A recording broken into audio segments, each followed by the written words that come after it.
আচ্ছা ওয়াইট করো রেডি। সবাইকে সাদর আমন্ত্রণ জানাচ্ছি বাংলাভিউ লাইভে। আপনাদের সাথে এই মুহূর্তে বন্যার খবর জানাতে আমি যুক্ত আছি নাজাত আহমদপুর কাছ। আমার সাথে ক্যামেরা আছেন আহমেদ রুবেল। দর্শক, আমি আছি এখন সিলেট তালতলা পয়েন্টে। সিলেটের বন্যা পরিস্থিতিটা অনেকটাই উন্নতি হয়েছে, কিন্তু যে যেটি জানতে পেরেছি আমরা, যেটি সিলেটের মানুষ বন্যা পরিস্থিতির সম্পূর্ণরূপে পরিত্রাণ পেতে আরও 4-5 দিন সময় লেগে যেতে পারে।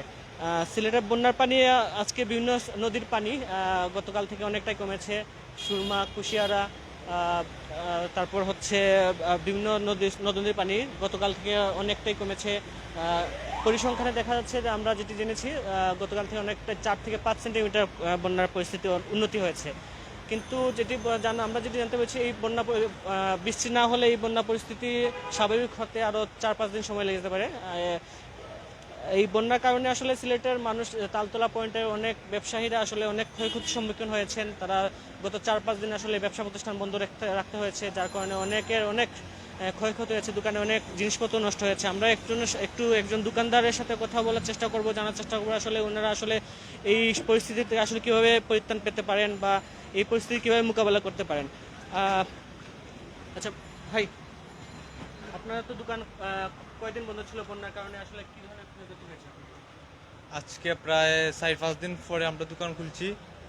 তো আমরা দোকানও ফানি আসিল, প্রায় আটুখানির মতো আসছিল দোকানের ভিতরে। আমাদের অনেক মাল নষ্ট হয়েছে, প্রায় অনেক টাকা আমরা লস হয়েছে।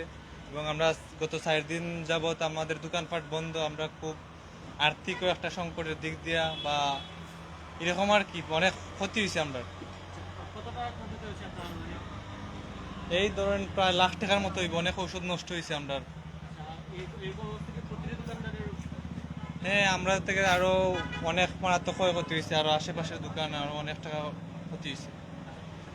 ধন্যবাদ। যেমনটি দেখছিলেন দর্শক, আপনারা, আমি একজন দোকানদারের সাথে কথা বলার চেষ্টা করছেন, যেমন ওনার যে ব্যবসা প্রতিষ্ঠানের ক্ষয়ক্ষতি হয়েছিল সেই ক্ষয়ক্ষতির চিত্রটি আপনাদের দেখানোর চেষ্টা করছিলাম। সব মিলিয়ে আমি বলতে পারি যে সিলেটের বন্যা পরিস্থিতির উন্নতি হলেও এখনও পুরোপুরি বন্যা পরিস্থিতি এখনো পুরোপুরি যে সেই স্বাভাবিক অবস্থা আসেনি। তার ব্যবসা প্রতিষ্ঠান অনেক বন্ধ রয়েছেন। আমরা একজনের সাথে কথা বলবো যিনি দোকান খুলেছেন আজকে। আচ্ছা ভাই, আপনারা আজকে কয়দিন পরে দোকান খুলছেন আর কি ধরনের? আজ 5 দিন পর খুলছি।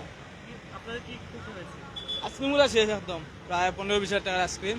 আর দোকানের ভিতরে দেখেন কীরকম এখানে ময়লা কালো পানি, তাও অনেক লস হইবে, প্রায় 15-20 হাজার টাকা লস হয়েছে, অনেক 50-60 হাজার টাকা। ধন্যবাদ। দর্শক, আপনারা যেমনটি দেখানোর চেষ্টা করছিলাম কাজীর বাজার থেকে বন্যা পরিস্থিতির অবস্থা। আর